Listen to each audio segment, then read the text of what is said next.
ቴሌግራም ላይ የቴሌግራም ተጠቃሚዎች አስቸኳይ ማስጠንቀቂያ። ሰሞኑን ቴሌግራም ላይ ቴሌግራማችሁ ሰሞኑን የብዙ ሰዎች ቴሌግራም አካውንት እየተጠለፈ ነው። የቴሌግራም ሊንክ ቢላክላችሁ ሰሞኑን ቴሌግራም ሀክ እየተደረገ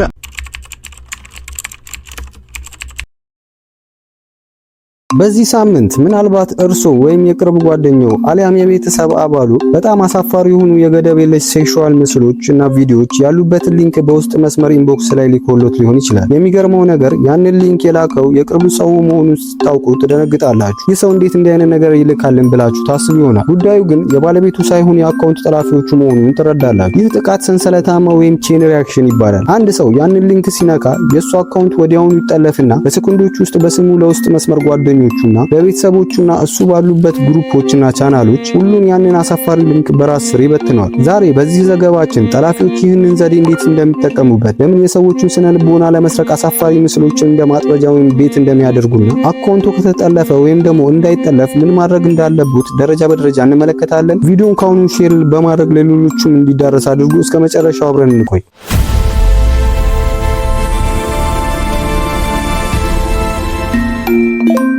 የጥቃቱ አጀማመሩ ወይም ፊሽንግ ሁክ። ይህ ዘዴ በሳይበር ደህንነት ሳይንስ ወይም ደግሞ ፊሽንግ ወይም ማጥመድ ይባላል። ጠላፊዎች የሰውን ልጅ የማወቅ ጉጉት ወይም ኪዩሪዮሲቲ እና ስሜት እንደ ትልቅ ድክመት ይጠቀሙበታል። አንደኛው የማጥመጃ መልእክት ወይም ዘቤት ይባላል። ጠላፊዎች መልእክቱን ሲያዘጋጁ ተመልካቹን የሚቀሰቅሱ አርዕስቶችንና ወይም አሳፋሪ ምስሎችን ይጠቀማሉ። ለምሳሌ የገሌ ቪዲዮ መጣ ወይም እዚህ ሊንክ ላይ ገብተህ የሚሉ መልእክቶችን ይልካሉ። ሌላኛው ደግሞ ፌክ ቴሌግራም ሎጊን ፔጅ ይባላል። አንድ ተጠቃሚ ሊንኩን ሲነካ በቀጥታ የሚወስደው ቴሌግራም ውስጥ ያለ ቪዲዮ የሚመለከት ይመስላል። ነገር ግን ድረገጹ ሙሉ በሙሉ በጠላፊዎች የተሰራ የቴሌግራም መግቢያ ገጽ ወይም ኢንተርፌስ ነው። ሶስተኛው ደግሞ ኦቲፒ ቴፍት ይባላል። ድረገጹ ቪዲዮውን ለማየት መጀመሪያ የቴሌግራም ስልክ ቁጥሩን ያስገቡ ይላል። ተጠቃሚው ቁጥሩን ሲያስገባ እውነተኛ የቴሌግራም ኩባንያ ለተጠቃሚው ስልክ የደህንነት ኮድ ወይም ደግሞ ኦቲፒ ይልካል። ተጠቃሚው ያንን ኮድ በደረሰበት የውሸት ድረገጽ ላይ ሲሞላ ኮዱ በቀጥታ ወደ ጠላፊው እጅ ይገባል። ጠላፊው ኮዱን በመጠቀም በሌላ መሳሪያ ወይም ዲቫይስ ላይ የሰውን አካውንት ይከፍታል። ሌላኛው ደግሞ ሰንሰለቱ እንዴት ይቀጥላል የሚለው ነው። ይህ አውቶሜሽን ቦት በመባል ይታወቃል። ተጠቃሚዎች የሚገረሙት እኔ ሊንኩን ከተጫንኩት በኋላ እንዴት በሴኮንዶች ውስጥ ለሁሉም ጓደኞቼ መልእክቱን ላከ የሚለው ጉዳይ ነው። ጠላፊዎች እያንዳንዱን መልእክት በእጃቸው አይልኩም። ጠላፊዎች የቴሌግራም ኤፒአይ ወይም ደግሞ አፕሊኬሽን ፕሮግራም ኢንተርፌስ እና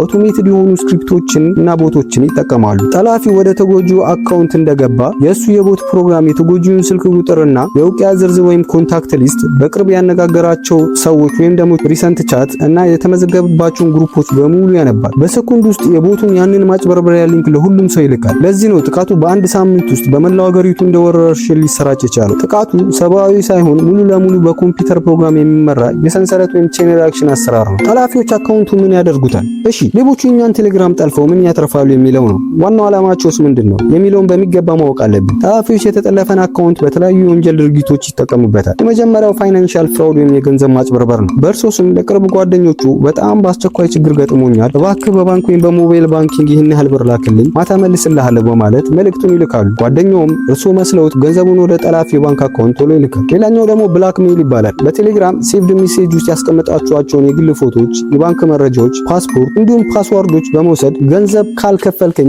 ለሰው በትናለሁ በማለት የሚያስፈራሩበትን መንገድ ነው። ሌላኛው ደግሞ የሌሎች አካውንቶችን ማጥመጃ ማድረግ ነው። የእርሱን አካውንት ተአማኒነት ወይም ደግሞ ትረስት በመጠቀም ሌሎች የሳይበር ጥቃቶችን ለመሰንዘር እንደ ድልድይ የሚጠቀሙበታል። ሌሎችም ደግሞ የተለመዱ የቴሌግራም ጠለፋ ዘዴዎችም አሉ። የመጀመሪያው ፌክ ወይም ሞዲድ ቴሌግራም አፕ ይባላል። ኦፊሻላዊውን ቴሌግራም ትተው ፕላስ ሜሴንጀር፣ ቴሌግራፍ እና ቪዲዮግራፍ የመሳሰሉ አፖችን መጠቀም ነው። እነዚህ አፖች ከጀርባቸው የጠላፊዎች የጀርባ በር ወይም ደግሞ ባክዶር ሊኖራቸው ስለሚችል መረጃን በቀጥታ አሳልፈው ይሰጣሉ። ሁለተኛው ደግሞ ሲም ስዋፒንግ ይባላል። የእርሶን ስልክ ቁጥር ሌቦች በተለያዩ መንገዶች በእርሶ ስም በቴሌግራም ድርጅቶች በኩል ሌላ ሲም ካርድ በማውጣት የቴሌግራም የደህንነት ኮድ በእጃቸው የሚያስገቡበት ዘዴም አለ።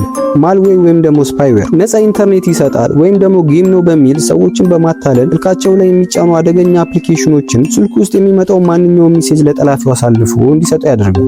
መፍትሄው ምንድነው? ሊንኩን ከተጫኑ ወዲያውኑ ምን ማድረግ አለበት? አሁን ወደ ዋናው ወሳኙ ክፍል እንምጣ። ሊንኩን ተጭነው ቁጥሩን ካስገቡ ወይም ደግሞ አካውንቱን መበጥበጥ ከጀመረ በደቂቃዎች ውስጥ ሊወስዷቸው የሚገቡ 3 አስቸኳይ እርምጃዎች አሉ። የመጀመሪያው ተርሚኔት አክቲቭ ሴሽን ይባላል። ወደ ቴሌግራም ይግቡና ሴቲንግ ላይ እንዲሁም ዲቫይስ ፕራይቬሲ ሴኩሪቲ ላይ አክቲቭ ሴሽን የሚለውን ይጫኑ። እዛ ውስጥ የእርሶ ስልክ ካልሆነ ሌላ መሳሪያ ወይም ደግሞ ለምሳሌ ሌላ ስልክ ወይም ደግሞ ሊኑክስ ዊንዶው ኮምፒውተር የሚባል ነገር ካገኙ ተርሚኔት ኦል አዘር ሴሽን የሚለውን ይጫኑ። ይህ ጠላፊውን ከአካውንቱ ከአካውንቱ ላይ ወዲያውኑ ያባርረዋል። ሁለተኛው ደግሞ ቱ ስቴፕ ቬሪፊኬሽን ነው። ሴቲንግ ውስጥ ፕራይቬሲ ሴኩሪቲ ላይና ቱ ስቴፕ ቬሪፊኬሽን ውስጥ ከገቡ በኋላ እዛ ላይ ጠንካራ የሆነ የይለፍ ቃል ወይም ፓስዋርድ የእርሱን የግል ኢሜሎች ያስገቡ። ይህ ከተደረገ ጠላፊው የኤስኤምኤስ ኮዱን እንኳን ቢሰርቅ ያለዚህ ፓስዋርድ በፍጹም ወደ አካውንቱ መግባት አይችልም። ሌላው የተሟላ የቴሌግራም ደህንነት ማስተካከያ ነው። አካውንቱ ሁልጊዜም አስተማማኝ እንዲሆን እነዚህን የቴሌግራም ሴቲንጎች አሁኑን ያስተካክሉ። ፎን ነምበር ፕራይቬሲ። ወደ ሴቲንግ ፕራይቬሲ ኤንድ ሴኩሪቲ ውስጥ በመግባት ፎን ነምበር የሚለውን በመጫን ኖባዲ ወይም ደግሞ ማይ ኮንታክት ውስጥ ያድርጉ።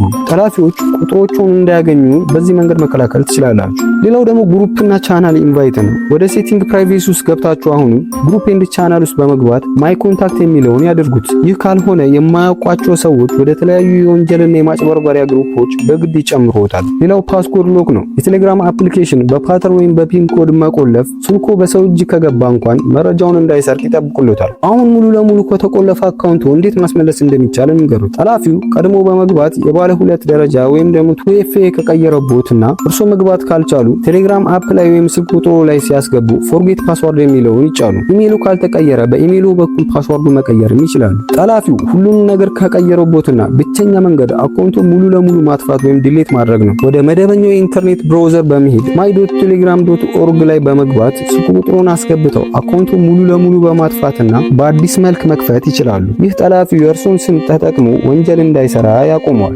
እንግዲህ ቤተሰቦች ዛሬ ያየነው መረጃ የብዙ ሰዎችን ስም፣ ክብርና ገንዘብ ሊታደግ የሚችል ወሳኝ የሳይበር ደህንነት ትምህርት ነው። የሳይበር ሌቦች የኛን አለማወቅ ወይም ደግሞ የማወቅ ጉጉት ተጠቅመው የቤተሰቦቻችን የጓደኞቻችንን ሰላም እንዳያጠፉ መፍቀድ የለብንም። ማንኛውም አጠራጣሪ ሊንክ፣ በተለይ ደግሞ አሳፋሪ ምስሎች ያሉበትን ሊንክ የቅርብ ጓደኛችሁ እንኳን ቢልክላችሁ በፍጹም እንዳትነኩት።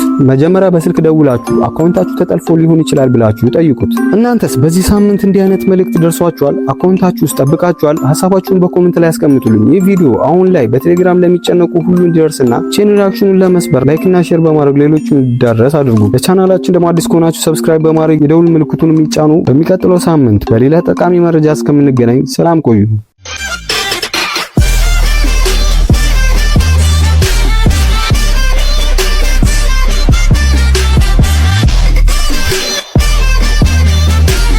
ዛሬ ከጤና ጋር የተያያዘ ምርጥ አፕሊኬሽን ላስተዋውቃችሁ። ጤና AI ኢትዮ ሄልዝ ጋይድ ይባላል። አፕሊኬሽኑ የተለያዩ የጤና መረጃዎችን በአንድ ቦታ ላይ ይዟል። በውስጡ ባለው ጤና ቻት AI ማንኛውም የጤና ጥያቄ መጠየቅ ትችላላችሁ። በተጨማሪም የደም አይነት መረጃዎችን በአቅራቢያችሁ ያሉ ሆስፒታሎችን የሚጠቁምና እንዲሁም የመድኃኒት ማስታወሻን ያካተተ ነው። አሁኑኑ ከፕሌይ ስቶር ማውረድ ትችላላችሁ። ሊንኩንም ባዩ ላይ ያስቀምጥላችኋለሁ።